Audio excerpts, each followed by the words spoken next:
We'll start off then. We had the big opening release of this past week with Star Wars: The Mandalorian and Grogu, directed by Jon Favreau, obviously coming from the director of The Lion King live action. Started with that one. Yeah, I wanted to, because that is just one of the most despicable things submitted to the screens. Starring, obviously, Pedro Pascal and Martin Scorsese in a very limited but very, very important role to this film. Sigourney Weaver, Jeremy Allen White, and Steve Blum. Once a lone bounty hunter, Mandalorian Din Djarin and his apprentice Grogu embark on an exciting new Star Wars adventure that feels like a continuation of the previous 3 seasons. This is, weirdly enough, the first Star Wars film that we've had in, 7 years now, since Rise of Skywalker, and does it show a little bit that we're kind of missing this galaxy far, far away? I think so, a little bit. The performances across the board are still largely pretty good. I didn't know a whole lot about the story going into it, and it kind of gradually got revealed throughout the trailers, but Rada the Hutt is going to be a big aspect of that. Didn't know that we'd get another appearance of Rada the Hutt in a mainline Star Wars film, so that was interesting. All in all, I'm not going to bury the lead too much. I thought that this was, completely fine. I wasn't blown away by any aspect of it. It feels very much in line with the previous seasons of Mando. Granted, Mando seasons 1 and 2, great. Seasons 3, they fumbled. I think that this is kind of not to be this movie's mid, but it's just it's kind of comfortably in the middle of the quality of Mandalorian stuff for me. I really like those first 2 seasons. And this, it didn't give me anything that wowed me, but I was also I had a good enough time, which it sucks that that's my reaction to a Star Wars film, but also I'm just so hungry for a Star Wars film in theaters, so I'm happy on that regard, but it didn't give me much. I didn't love really any of the overarching villain of this story. I feel like that's where this movie kind of falters, is maybe an overarching really commandeering villain. But yeah, it was a fine enough time. Cora, what were some of your thoughts? I'm in lockstep with you. I mean, it was great to just be in the theater again watching a Star Wars movie. We talked about going into it that when Rise of Skywalker came out in 2019, we didn't know what COVID was. You hadn't met your wife yet. Hadn't met my wife? I didn't think about that. So just a lot has changed since the last time. Crazy. We were still in college, we were in college. So it's been a while, and it was great to just to be there in the sounds and the sights of Star Wars in a movie theater again. It was fun, but I totally agree that it is kind of a bit of a lackluster return, just as far as story, characters, kind of everything. It really is just a continuation of the show, which that first season of the show that came out also in 2019 was such a special thing of being the first flagship thing on Disney Plus, where it was this is a Star Wars show, and now we have so many Star Wars shows, it's kind of lost. Too many Star Wars shows. But that first season was so special, and the fact that they hid that Grogu was in it was really cool, and all the marketing, we didn't know that. Season 2, we both really like. I remember watching the finale of Season 2. That was a lot of fun, and just that reveal. And yeah, Season 3, I agree. There's some good things in there. I like going back to Mandalore and doing some of that stuff is cool, and Moff Gideon I like, but overall, you have Jack Black and Lizzo in the show, and I'm like, what is going on? Yeah. What the fuck's happening? So this movie really, I mean, a lot of people have said it in interviews, but it does feel like it's a few episodes put together. It feels like maybe 5 or 6 kind of just clumped into one 2-hour and 12-minute movie. And you can almost feel the chapter markers of it's all right, this kind of little mini arc ends within the movie. Yeah, this climactic moment, all right, this is when the credits would roll, and now we phase into that next episode. It feels like the beginning half of a third season. It feels like this is the overarching story for the first 4 or 5 episodes, and then we get into that climactic actual final story for that season. The one big positive I do have with this movie is the score. Yeah. And that was, it is a lot of carryover from the Mandalorian series, but hearing that in the theaters and Ludwig van Göransson just going to town on this, just hyping it up and getting the orchestral just... Got a van in there. Oh, it's just Ludwig van Göransson? Van Göransson sounds like... That sounds tough, actually. It sounds tough, but I'm definitely wrong on that. Ludwig Göransson, it's such a strong score. It has a lot of, things I don't immediately associate with Star Wars. There's some weird techno beats to this that were very uncharacteristic of a Star Wars score that I actually really enjoyed. So I was really surprised by that. And we sat through all of the credits, and you hear different beats of the score, and I'm like, this is so wild that this is part of a Star Wars theme. It's just so interesting. It's so unlike John Williams, but it is it does fit within the Mandalorian established stuff within this universe too. I will say my biggest negative, it is sometimes, like, it's a 2 hour and 12-minute movie, which Star Wars typically kind of hovers around that time marking. It's usually 2 hours and like 10 to 15 minutes. This film's pacing kind of lacks a little bit. It does, with kind of how you brought up, like, there you could feel almost like episodic breaks in like climactic moments. You can feel it when it hits a low point. And there's a time when they're just kind of in the woods for what feels like a half an hour. Like, I left the theater, which I typically don't do. I didn't need to go to the bathroom, but I was like, I mean, I can now. I don't need to stick around. I know everything's going to resolve itself, and I'll come back, and we'll be back with the action. Yeah, there's just like a 20-minute slow period where I'm like, there's some good humor, maybe, but like, I feel like I was missing that even in this movie, of like the Star Wars jokes and the humor, which we get even in the sequel trilogy and stuff like that. It wasn't like as like nonstop fun. I felt like it was sometimes just kind of bland. It is very much adjacent to like my experience watching Solo, but I think I enjoy Solo more, if that makes sense. Interesting. Yeah, we'll get into our rankings after our kind of big discussion about this, but yeah, I mean, it's there's just like not a lot to talk about. I guess I'll kind of throw a blanket spoiler warning. We've kind of given our general thoughts of it's fine. If you like the show, you're gonna like seeing these characters again. If you're wanting like new character arcs or like a big, for Mando or Grogu, like big things to happen to them, that's not this movie. No. It's not really interested in doing that. I was hoping. I'm like, I need one of them to die. Not that I need every main character to die in something, but I'm like, if we're doing a movie of this, and there's already not really like confirmation of talks for season 4, give me some like really hard-hitting ending to this. Mm-hmm. Give me some repercussions to this story. Which there are times when I think the movie tries to lean into it and then make you think that Din might die or Grogu might die, but the film never feels like it's that heavy, so I was never on like I was never duped by it. I was like, he's gonna be fine. This is okay. So, yeah, to kind of get into more specifics of the movie, like I said, blanket spoiler warning, just to talk about specific things that we both noticed in the, first Star Wars movie in 7 years. Starts off with pretty good cold open. I like it. I think that's probably the best scene in the movie, honestly, Sadly, yeah. Is this, like, it kind of starts out with some opening text. That's always a thing we just talked about, like, how is a Star Wars movie going to open? Yeah. The thing with the episodes is, like, which way is the camera going to go, up or down in the stars or whatever? Just weird things that Star Wars fans focus on.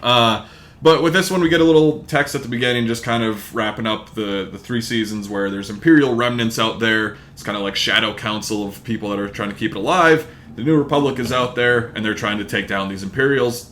And that sets up this opening scene in this kind of snowy location, and we have Mando coming in. Really cool action scene, I think, of him kind of John Wicking his way through these dudes, and like you just see his like shadow go by, or like you see him with his flamethrower going through. I'm like, pretty good like choreography and fights here, and like wide shots for a lot of it too. And then we get he's got the AT-RT, I think it's called, the little walker as he's going underneath the AT-ATs. Some of them going down the hill in the AT-RT thing looked a little wonky, where I'm like, first of all, that thing is tumbling. The legs on that are not like staying. It's like a steep hill they're going down. I'm like, no, you guys are fucked. That thing is definitely top heavy. And yeah, so I was like, it looks a little strange. But then it's like fun. They go up in the AT-AT and take it down, and there's bombs in there. One little thing was like, there's Mando and Grogu are in the AT-AT, and there's a bunch of bombs behind them, and then they have to like get out of there before the bombs go off. But I'm like, Grogu could just force those out of there, yeah? Also, those bombs are on the longest timer ever. Like, the villain escapes, and they're just like maybe 15 seconds goes by where he's trying to line up the villain in his sights, and he's like, I can get a shot off. Boom. And then, now I magically have enough time, we can fly out of here, we're fine. It's like, there are so many ways to get around this. Also, that's so convenient that those lasted a half an hour for you guys to get a shot off. It's like, sometimes Grogu remembers he has the Force. Yeah. Sometimes, like, I get he's a kid, but I'm like, also, like, he's pretty powerful for a little kid. You spent time with Luke. Yeah, right. So, anyways, good little cold open, though. I liked it. I thought it was a pretty strong start to the movie. And then we do get our opening credits, which this is the first time that we've had, like, names on opening credits in a Star Wars live-action movie. It felt a little like Top Gun. Because it started, and they're in the X-Wings, and they're flying around. They're all in, like, ships flying around. Get the Apocalypse Now shot. Yeah, and you get the Pedro Pascal come up, and I was just like, this almost feels like a Top Gun opening. Which I didn't mind. I actually kind of liked it. Because, like, every other Star Wars movie ends, and it's, like, directed by whoever. And so we've had that. But first time, and we talked about it coming out of the theater, like, hearing the Mandalorian score, that main theme, in those opening credits was like, this is cool. Like, hearing it booming in speakers, not out of your laptop or not on your TV. That was pretty cool. But then we kind of get into the main story of at least like the first half of this movie, where Sigourney Weaver comes in as a new character, Colonel Ward, and she has nothing to do really in this movie. No character, no anything. She's just in charge. Just disappointing. I'm like, it's Sigourney Weaver. Like, she hops in an X-Wing at one point, but I'm like, whatever. But she has like this deck of cards of the Imperials they're trying to take out, and one of them, the Hutts, the twins that I think we met in Book of Boba Fett. They have information about one of these Imperials, so Mando and Grogu go on this adventure. Zeb is also there. Zeb Aurelius from Rebels, one of my favorite characters from that show. I think he's pretty underused in this movie. The movie hits a point where he is just never to be seen again, and I'm like, I feel like you'd be really helpful in this situation. Yeah, it's very convenient. Like one fun action scene where him and Mando are like going to a base to do that. I'm like, cool. Like that's the Zeb from the show that I like. But he's pretty underused just as a part of the New Republic. But anyways, they kind of go, and then it leads them to Rada the Hutt, who we last saw in the Star Wars Clone Wars movie. And it's convenient that the twins have a picture of Rada from the Clone Wars. They're like, this is actually the last image we have of him. It's like, just a little baby. Why is this the last picture you have of him? Or how'd you take this picture also? Like, do you have cameras here? Like, what? I don't know. Whatever. But, so yeah, that's the last time we saw him. But they find him, and I will say, I was a little nervous about Rada going in. He's voiced by Jeremy Allen White. The voice took me a second to get used to. Because, like, you can hear Jeremy Allen White, but it's, like, pitched down and changed to sound like a Hutt or whatever. Over time, it worked better for me, but I think the character arc is decent enough for this movie, where he's like, my dad was one of the biggest gangsters and crime lords, and he's like, I just want to be my own man, I want to do that. He has that same conversation like 3 times in the movie, but I think the overall idea was fine for it. Yeah. So then he's doing this gladiator fight on Shikari, I think the planet is. Mando gets in there. We get a fun little callback to like Dejarik, the board game on the Millennium Falcon. Yeah. And like a lot of the same creatures are in there doing the same moves. I'm like, all right, that's fun little callback. That's a callback, and that's like nostalgia baiting, but I fucking was on board for that. When the big one throws him down, I was like, oh yeah, brother. That's when R2 does it, and Chewie just wipes the board. He's like, fuck you, dude. Yeah. Get the fuck out of here. Yeah. So I actually like that scene too. I think the gladiator sequence was cool. Just like that's what you want with Star Wars, and the action is like weird creatures, fun weapons. It's another moment though where I'm like, they didn't think this through, because there's one of the monsters has like an electrical charge aspect to it, and then because of that monster getting like entangled in like part of their barricade that they set up to discourage the monsters from coming up into the stands, that electrical monster shorts it, and then they all can go haywire. And it's like, you guys didn't think that through. You didn't think that this one electrical thing would fuck up, and that all of these would just wreak havoc on the people in the stands. I was just like, okay, just innocent bystanders just getting fucked. Kill them! Oh, we're dead. Oh, shit! It's not even like Imperial dudes. It's just like random people. Yeah, it's just random people like, fuck Rada. It's like, God, they're getting fucked up by these Dejarik dudes. Yeah. But yeah, that leads to like a little fun chase throughout the city as Rada just slugs into a fucking speeder. The way the Hutts move is, like, I think very unintentionally funny. Hilarious. But the way he's like, I'll find a vehicle for us to escape. You were right. I'll find a vehicle for us to escape. And then he gets into one, and he, like, weighs it down, and then he looks over, he's like, I'm sorry, I can't help you. And then he blasts off. I couldn't. I was like, oh my god. There's even this scene earlier on Nal Hutta when, like, Mando and Grogu are walking in. And you just see, like, these different rooms of Hutts, and they're all just slinking and rolling around. I'm like, God, you guys are ugly as fuck. Oh, nasty. I liked when Jabba was just sitting still in Return of the Jedi. Like, that's all I needed. It's like watching an episode of My 600-Pound Life. It's like, I had 14 waffles this morning. Maybe tone it back. But yeah, so they capture Rada. Rada's like, hey, I can actually help you find this Imperial dude, Lieutenant Coin or something. They have their little scene at this compound. They capture him, bring him back to the New Republic. And then that's like the first half of this movie, and I thought I think it worked pretty well. Again, Yeah. it felt like a few episodes of the show combined together, but I had a good enough time with it. And then it just kind of pauses for a while, and it feels like the movie's restarting, because Mando and Grogu go back to, like, Navarro on their little homestead. Rada leaves in the ship. He's like, I'm going to go be free, do whatever I want. And then we're just kind of there for a while, and then Embo, the bounty hunter, comes in, which I love that character from Clone Wars. Very underused character, both in that show and in this movie. Yeah. I think he's really cool. He's got a fucking hat that is a shield, too. I'm like, this is tight. I like bounty hunters. But he comes in and he captures Mando, brings him back to Nal Hutta, and like it just feels like we're kind of just meandering for a while, because then Grogu and the little Anzellans meet up, and they're kind of doing their thing, like flying their ship there. Mando's just kind of trapped for a bit. This felt like the most child-friendly Star Wars we've seen, just because we get a lot of... What are the names of, like, the Babu Frick? The Anzellans. Anzellans. Yep. Which their humor sometimes does make me, like, crack a smile. But when it's just the four of them and Grogu trying to fly over and save or help Din Djarin, I'm like, what are we doing right now? Like, what's going on? And you can definitely feel that, like, hard timestamp shift in the story of, all right, we got that first part taken care of. Rada's kind of been now reunited, sadly, with the twins. Now what's happened with Din Djarin? And then Embo shows up, and it's just like, okay, I like this part of the story. I'm interested in this, but I was actually really hoping that he would kidnap Grogu, and then the rest of the movie was just Din trying to save Grogu, and hopefully a sacrifice or something. Just because if this is going to be the movie of Mandalorian, I want it to be one of the best Mandalorian stories we've gotten, and this film doesn't have that. I think the best stories we've had from The Mandalorian are in seasons 1 and 2, and this is just like very much like a... Yeah, all right. It's like a bunch of filler episodes just tied together into one big movie, and I'm like, okay, well, what are we doing here, though? It reminded me, and I brought it up to Corey before we started recording. I think it's season 2, episode 2, when he's in that like ice tunnel and he's fighting the frost spiders. I like that episode, but this feels adjacent to that. It feels very similar. Of just like it's kind of a filler, right? It feels like. Well, yeah, maybe I'll get into it a little bit in a second here, just of like what I wish they would have done with the story here, but it's like.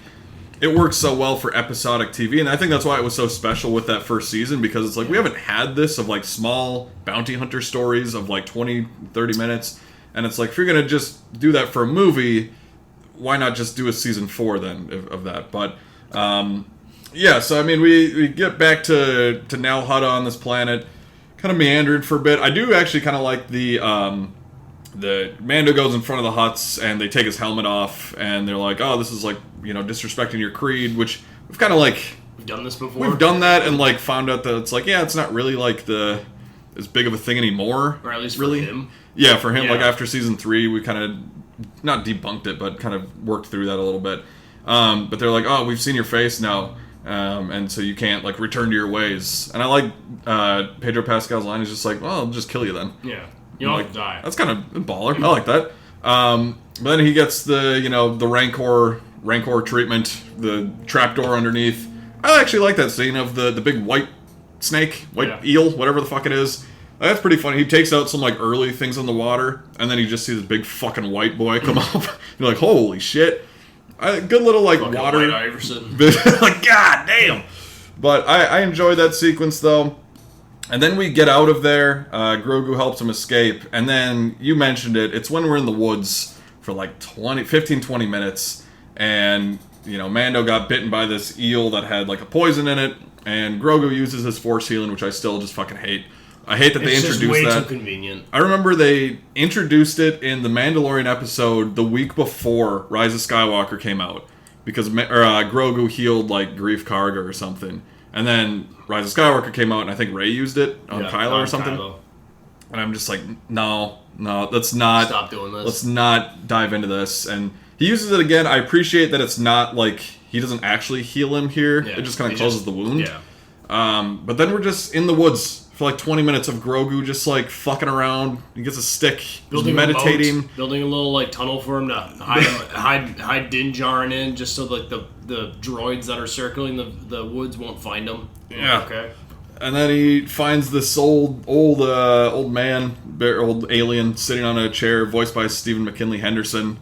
That's when I went to the bathroom. I was like, I don't care anymore. Yeah, this is the point to go to the bathroom. I normally don't condone that. I'm like, you can just sit down for 2 hours and watch a movie. Just deal with it. Yeah. But if you're going to leave at a point, when they get back to the woods, you have a good chunk of time, actually. Anytime. Go get more popcorn. You'll have time. Yeah. But anyways, he finds this. He gets this little antidote for him. Heals Mandalorian, and then they go back and kind of it's our final battle on Nal Hutta as they're taking out the Hutts, and there's some fun stuff in there. I mean, there's some fun little like droids and big kind of guardians of this place, and there's like a bunch of repurposed battle droids too, like the B2 battle or like the super battle droids or whatever. Like, there's some fun little things in there. Feels like Dave Filoni's like, Clone Wars stuff. Yeah. Like, here's some more stuff. You guys love this. You guys love this stuff. What I did, good stuff. You love it. Let me put my show stuff in there. And yeah, we get like the final little battle in the throne room. I like that Embo actually has an action scene there, like him and Mando fighting. It's a good fight, too. Yeah, I'm like, this is cool. I wanted at least something with that character. I'm glad he doesn't die in this also. Yeah. He survives. If they want to bring him back, great. It is funny when like they save Rada because he got captured again by the Hutts, and it's just the 3 slugs just slugging around and fighting and just kind of like... Not only that, but like... back to Rada's first fight, the way he takes out his opponent is just flopping on him. Yeah. Like, he's just fighting him, and then he just goes up and down. And I'm like, oh my god. That is fucking hilarious. Also, one quick note, probably the funniest line in the movie that I don't think anybody else in the theater laughed at, but it's when Grogu and the Anzellans are going back on Nal Hutta, like through these tunnels, and they're trying to find Mando in there. And they go to the beginning of this tunnel, and they're just like all standing there looking, and one of the Anzellans is like, "Big pipe, huh?"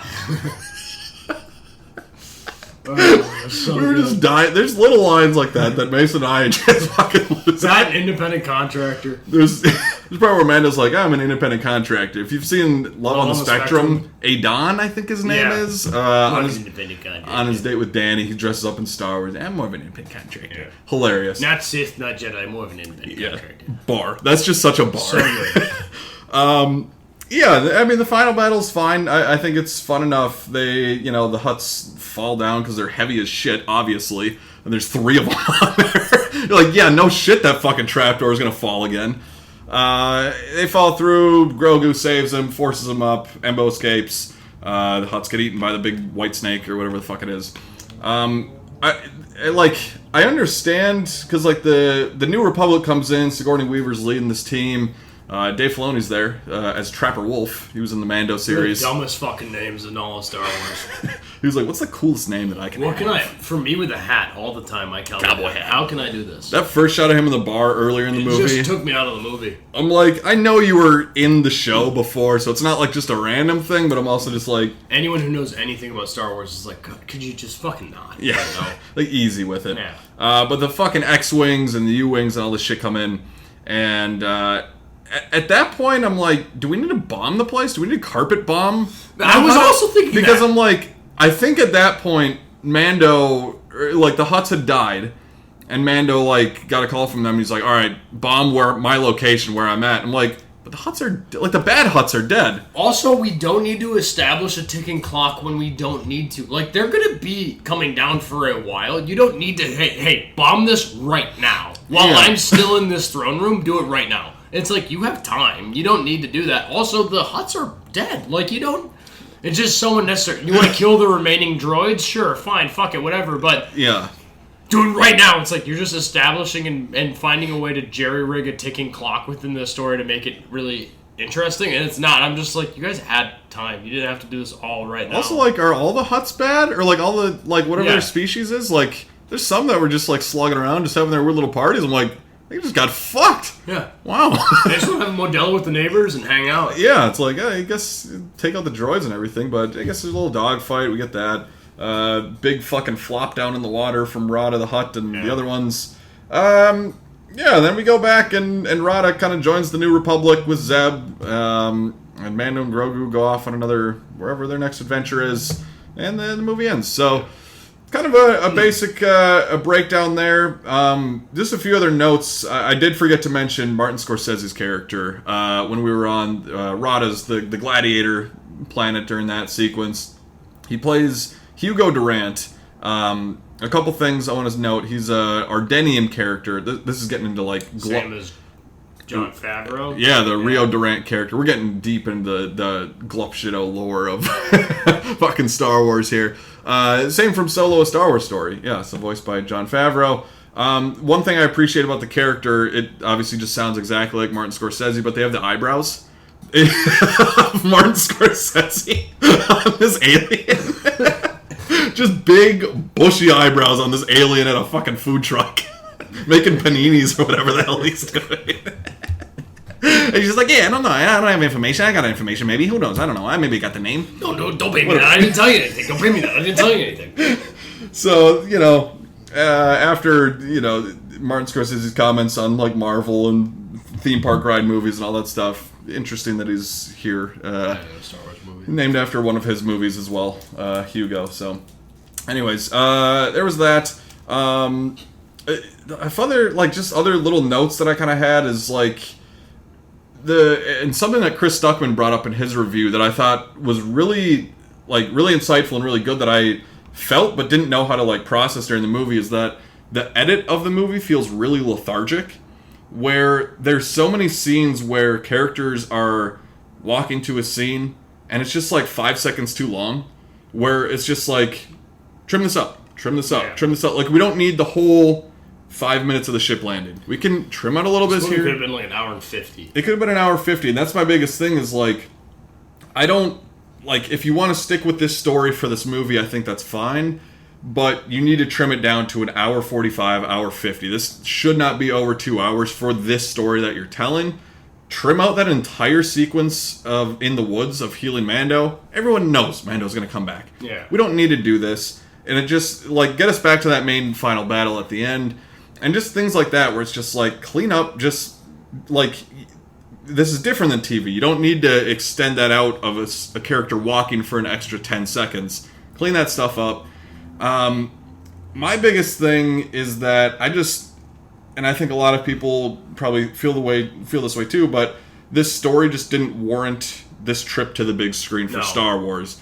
I don't think, like, I think there is an avenue for a Mandalorian and Grogu movie, but I think it actually would have been better to use more of the storyline from season 3 with, like, going to Mandalore and Moff Gideon and, like, using the, like, cloning Force users to bring back Palpatine. Like, that's, I feel like what people have wanted is, like, more connective tissue to, like, validate the sequels a bit more and to make the somehow Palpatine return line less dumb. Yeah, and, like, make it make sense. And I feel like that's more of a cinematic route to go. You have a big villain, like you were talking about with this movie doesn't really have a clear-cut villain. Like Moff Gideon, Giancarlo Esposito, that's a good villain. Perfect villain for that series. Yeah, so I just think something like that could have worked really well. Or if you wanted to maybe do another season of Ahsoka, if you want to do another season of Mando, sure, but then have kind of the Mandoverse movie where we have Ahsoka, Mando, if you want to bring Boba Fett in, teaming up against Thrawn.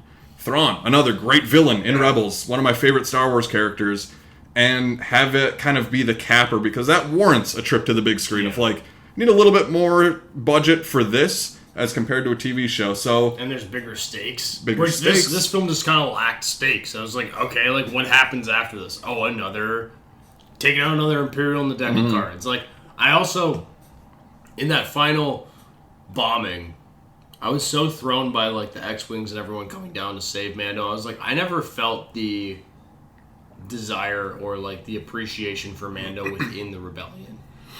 And it just felt really forced to me when they're all coming down to save the day, and I was like, okay, sure, he's part of the rebellion, whatever, but it just never felt earned. Mm-hmm. And I feel like this story, like you said, it didn't warrant big screen treatment. I feel like we've done better stories in the series that would have been better on the big screen than this. So yeah, it's overall, I think we both had a fun enough time watching it in theaters. Just seeing a Star Wars movie again together was a lot of fun. But yeah, just kind of, it's a fine little side adventure with the characters. It's likable characters that you don't have to do a lot of work to establish, because most people, even if you haven't seen all the show, like, the basis of Mando and Grogu. Yeah. So that's a plus for it, but also it works better as a show, and that's what worked really well about it, was when we could do this episodic nature, and when you make it into a movie, it doesn't quite translate as well if you're not going to up the stakes. Not that we need to have this include Skywalkers or lightsabers. I think this is actually also the first Star Wars live-action movie that doesn't have a lightsaber ignited in it. Okay, right. Because even Solo had fucking Maul just at the end being like, yeah, here it is. And then, we had Rogue One, obviously, and all the other Skywalker movies. So, it just kind of didn't have the stakes that were necessary for it. If it was a season 4, this would be fine season 4. But it's just nothing special, nothing remarkable, but not bad. Like, there's nothing that I hated in this movie. There's no choices they made where I'm like, that's dumb, I hate that. As opposed to some other Star Wars movies like Solo and some other ones where I'm like, I hate that decision. Please don't do that. So it's just very meh. And that's sad that that's the point we're at with Star Wars in theaters and this being the big return to the big screen, that it's just kind of meh. But I get from a Disney perspective also wanting to do a safe play after the sequel trilogy and so much discourse around that of just putting out a movie that's kind of middle of the road and probably for a lot of general fans and families will please them and will have just people being like, yeah, that was a fun time. I think for a lot of Star Wars fans, weirdly in a way, I think it will unite them of being like, that was kind of fine, right? And maybe that was the goal. I don't know. But that's our thoughts. Any other final notes on Mando and Grogu? I think I kind of exhausted my list of things. No, it's nothing that I hate. Just a lot of stuff that I was like, all right, that's fine. But it's not what you want in a Star Wars movie. I'd rather have like something that I outright hated. This just felt so like it didn't move the metric in any way. It just kind of existed, and I was like, okay, that's fine. But I'd rather have something, one with more repercussions, more stakes, make me feel a certain way, make me hyped, make me just like because even the build up to this movie, I wasn't like the most hyped for it.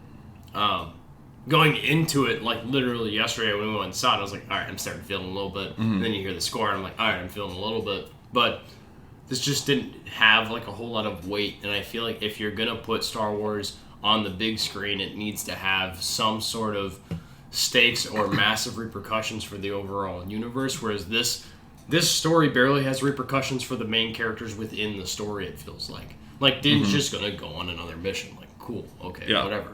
So it's a little forgettable. It's fine, but it's sad that it's a little bit forgettable. Yeah, maybe Star Wars Starfighter next year. We'll hopefully do some new things with Ryan Gosling and Sean Levy directing that.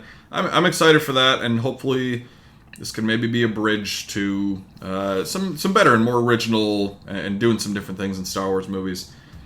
Okay, so now, we promised it a little bit earlier, we're going to give our rankings of the Star Wars movie. I believe the first time we've actually ever done it on this podcast. Oh, yeah. We've mentioned in passing our thoughts on different Star Wars movies, but we are going to stick to live-action, theatrically released movies in Star Wars. Also 12.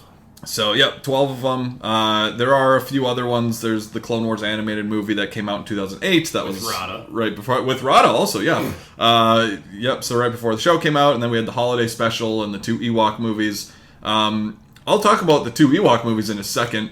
Just as a note before this ranking, those 4, the Clone Wars animated movie, holiday special, 2 Ewok movies, are at the bottom. So if I was really matter to include them, but if I were to include them, they would be the bottom 4. Do you want to go 12 to 1 or 1 to 12? Let's go 1 to 12. I want you to start because I think I know most of your list, but just a couple of placements. So start with your 1 through 12.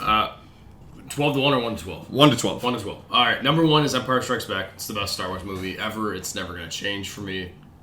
2, A New Hope. I really love that movie. That one just infinitely makes me happy. 3, The Last Jedi. I will die on the hill that is a great Star Wars film. And if you don't think that that's a good Star Wars film, read a book.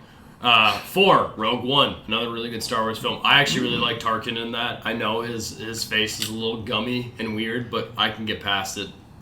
5, Return of the Jedi. Bit long. Don't love the Ewoks, but still really good Star Wars. 6, Force Awakens.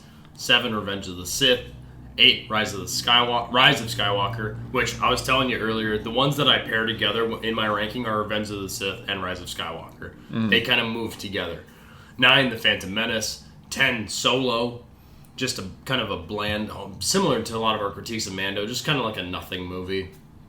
11, Attack of the Clones, a Star Wars movie that I think is objectively a bad movie. I hate this movie. I've seen this movie probably the most of any Star Wars movie ever, just because my brothers loved this one growing up. I have a lot of nostalgia for it, but I hate this movie. Number 12, The Mandalorian and Grogu. Mandalorian and Grogu is a better movie than Attack of the Clones. I just have more nostalgia for Attack of the Clones. Mando and Grogu, not a lot of stakes, not a lot of big repercussions. It's just kind of a nothing movie. So because of that, it's my least favorite. But it's a better movie than some of the ones ahead of it. Mm-hmm. Okay. Well, my 1 through 12. At number 1, Empire Strikes Back. Number 2, A New Hope. 100% agree with you there. Number 3, I have The Force Awakens. That movie is so special, I think, for both of us, for so many people of our age to, like, that was kind of our first Star Wars movie we remember in theaters. We both saw Revenge of the Sith, but were very young or fell asleep. I fell asleep. Yeah.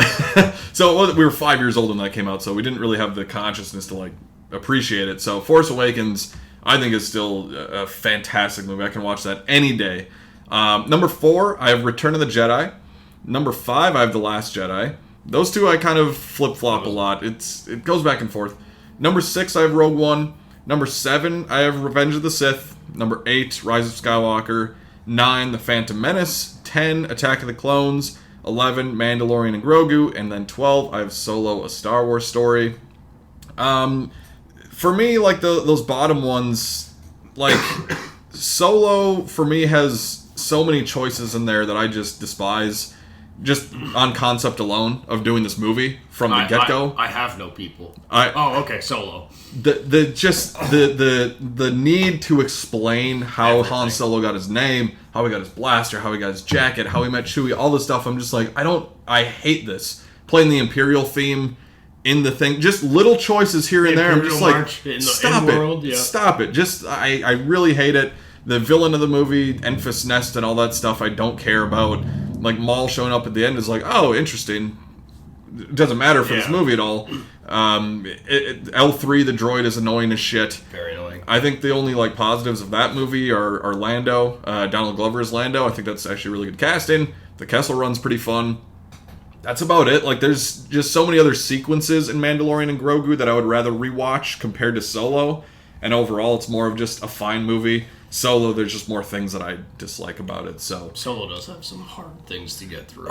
Yeah, I never am in the mood to rewatch that. So, yeah, that's our rankings. I'm sure someday we will do more specific reviews of these movies, and I know we've teased the sequels. Defending The Last Jedi. Defending The Last Jedi. We will get around to that at some point. But yeah, that's our Star Wars rankings.